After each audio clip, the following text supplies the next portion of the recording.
शायद ही कोई ऐसा होगा जिसने कभी ना कभी बीकानेरी भुजिया ना खाई हो। बीकानेर जाना जाता है अपने रजवाड़े इतिहास के साथ ही साथ खान पान के लिए, लेकिन आजकल ये सुर्खियों में है अपने शहर के एक हिस्से सहजरासर में ज़मीन धंसने के मामले को लेकर। दरअसल 16 अप्रैल की रात सहजरासर में कुछ ऐसा हुआ कि चंद मिनटों में ही सड़क के साथ ही साथ आसपास का लगभग 1.5 बीघा हिस्सा धंस गया और वो धंसते धंसते 70 फुट से भी ज़्यादा नीचे समा चुका है।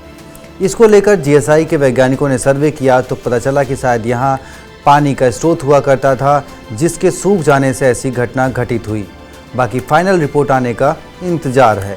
अब फाइनल रिपोर्ट आने का इंतज़ार हमें भी रहेगा और हम वो रिपोर्ट आपके साथ भी साझा करेंगे, लेकिन फ़िलहाल आज बात करते हैं बीकानेर शहर के इतिहास के बारे में।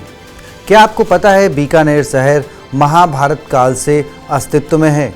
तब इसका नाम बीकानेर नहीं बल्कि जांगल देश हुआ करता था। इसके उत्तर में कुरु और मद्र देश थे, इसलिए महाभारत में जांगल नाम कहीं अकेला तो कहीं कुरु और मद्र देशों के साथ जुड़ा हुआ मिलता है। बीकानेर के राजा जंगल देश के स्वामी होने के कारण अब तक जंगलधर बादशाह कहलाते हैं।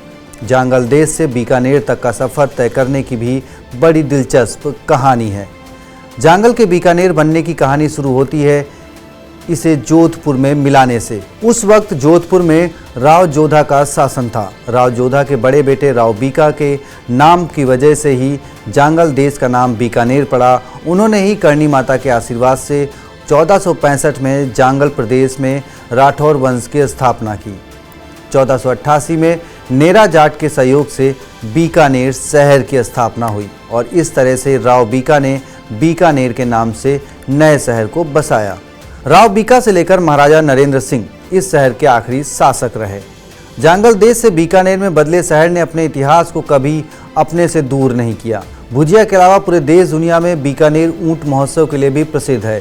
रेत की नगरी में हर साल ऊंट महोत्सव का आयोजन किया जाता है, जिसे देखने के लिए देश और दुनिया के लोग आते हैं। इस महोत्सव में राजस्थानी लिबास और रंग में लिपटे ऊँटों के साथ ही आपको ऐसे ऊँट भी देखने को मिलेंगे जिनके बदन पर नक्काशी का अद्भुत कलाएँ उकेरी जाती हैं। आपको बता दें, ऊँट महोत्सव को लेकर कहा जाता है कि राव बीका ने यहाँ पर सबसे पहले ऊँटों की प्रजाति का पालन पोषण किया। सिर्फ राजघराने या फिर महोत्सव ही नहीं, यहाँ से सेना के लिए भी ऊँटों को तैयार किया जाता है। महाभारत काल के जांगल देश से आधुनिक भारत के बीकानेर ने वैसे तो बहुत से परिवर्तन देखे। आज भी मुख्य बीकानेर शहर से 40 किलोमीटर दूर जांगलो गाँव बसा है। ये गाँव कहा जाता है महाभारत काल से भी पुराना है।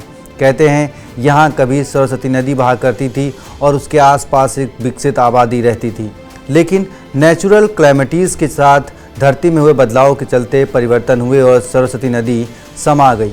आज भी ये नदी धरती के नीचे बह रही है और इसको लेकर भी रिसर्च और खोज जारी है। क्या कुछ कहानी है सरस्वती नदी की, कहाँ से उसका उद्गम हुआ और कहाँ से उसका सफ़र था और कब वो विलुप्त हुई, इसकी भी जानकारी आपके साथ साझा करेंगे TV9 राजस्थान पर। इसके लिए चैनल को सब्सक्राइब करना ना भूलें। धन्यवाद।